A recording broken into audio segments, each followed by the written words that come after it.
আসসালামু আলাইকুম viewers, ফাইমেজি kitchen থেকে আমি চলে আসলাম রুই মাছ বেগুন দিয়ে একটা খুব মজার হাতে মাখা রেসিপি নিয়ে।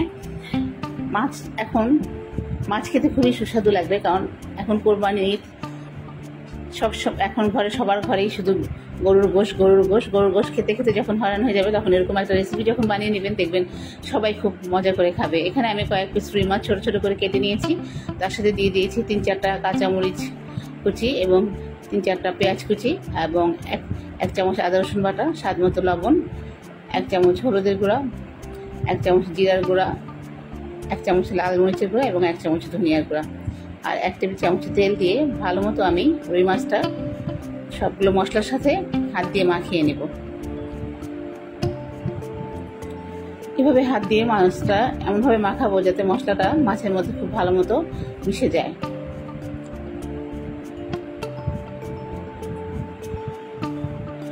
মাছটা মাখানো হয়ে গেলে এখানে আমি দিয়ে দিব 1 চামচ ছাগ বাটার রেসিপিটা আমার পেজে আছে। এর আগেও আমি ছাগ বাটা দিয়ে মাছ রান্না করেছি, মাংস রান্না করেছি। ছাগ বাটাটা দিলে তরকারির স্বাদটা একটু অন্যরকম হয়। এরপরে এখানে দিয়ে দিয়েছি আমি 2টো বেগুনটা দিয়ে আমি আমার মাছের সাথে ভালো মতো মাখিয়ে নিচ্ছি।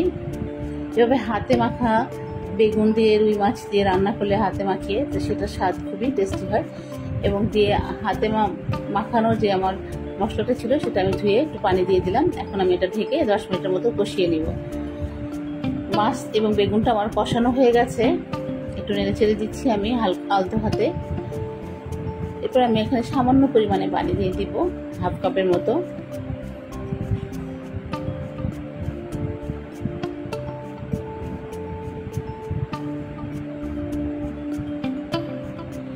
পানি দিয়ে এটা আমি একদম মাখা করে রান্না করব।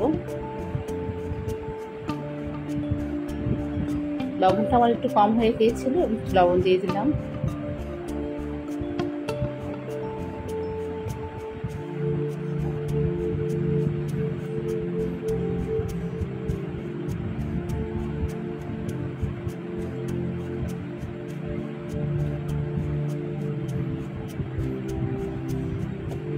হাফ কাপ পানি দিয়ে আমি আরো কিছুক্ষণ রান্না করব, মাছটা এবং বেগুনটা সিদ্ধ হওয়া পর্যন্ত।